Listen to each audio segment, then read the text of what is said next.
इस युद्ध में आपने जो सबसे ज़्यादा चर्चा इस बार सुनी होगी वो है स्ट्रेट ऑफ हॉर्मूज की। ये ओमान और ईरान के बीच एक बहुत ही सकरा समुद्री रास्ता है और फारस की खाड़ी को अरब सागर से ये जोड़ता है। स्ट्रेट ऑफ हॉर्मूज यानी हॉर्मूज की जो खाड़ी है, यहाँ से दुनिया की लगभग 20% कच्चे तेल की सप्लाई होती है, जो इस समय ये रास्ता बंद पड़ा हुआ है। यहाँ अभी सैकड़ों की संख्या में समुद्री जहाज फंसे हुए हैं और इससे दुनिया भर में ऊर्जा संकट पैदा हो गया। लेकिन आप भी ये सोचते होंगे कि जो हॉर्मूज है इसका मतलब क्या है, तो आज हम आपको हॉर्मूज शब्द का मतलब समझाते हैं और बताते हैं कि ये नाम कैसे पड़ा। हॉर्मूज शब्द को लेकर दो मान्यताएं हैं। इसमें पहली मान्यता है कि ये शब्द ईरान के ज़ोरास्ट्रियन धर्म से जुड़ा है और दूसरी मान्यता है कि ये फारसी भाषा का शब्द है जिसका मतलब होता है खजूर का स्थान।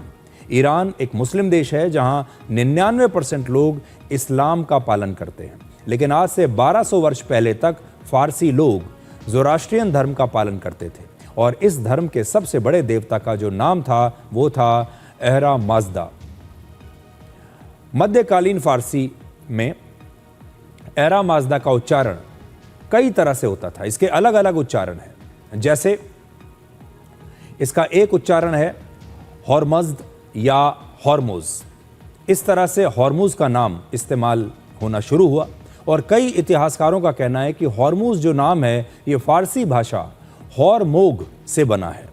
खाड़ी देशों में खजूर के पेड़ हुआ करते थे जिनके लिए हॉरमोग शब्द का इस्तेमाल होता था और इस जगह को खजूर का स्थान कहा जाता था और धीरे धीरे इसे हॉर्मूज कहा जाने लगा। खाड़ी देशों से कच्चे तेल की सप्लाई का रास्ता स्ट्रेट ऑफ हॉर्मूज जो है, जिसके बारे में अभी आपको बता रहे थे, ये इस समय बंद है। इसलिए सऊदी अरब अब रेड सी के जरिए, लाल सागर के जरिए कच्चा तेल एक्सपोर्ट कर रहा है, क्योंकि रेड सी सऊदी अरब के बॉर्डर पर है। सऊदी अरब के अलावा बाकी देशों से भी कच्चा तेल इस समय इसी रास्ते से एशियाई देशों में आ रहा है।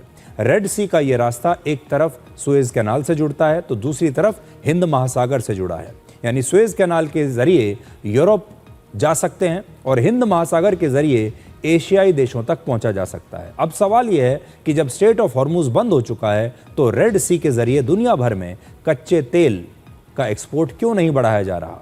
इसकी दो वजहें हैं। पहला, खाड़ी देशों के ज़्यादातर तेल भंडार स्ट्रेट ऑफ हॉर्मूज के ही आसपास हैं और दूसरा, ये रास्ता बेहद खतरनाक है क्योंकि इस रास्ते में अक्सर हूती विद्रोही हमला करते रहते हैं।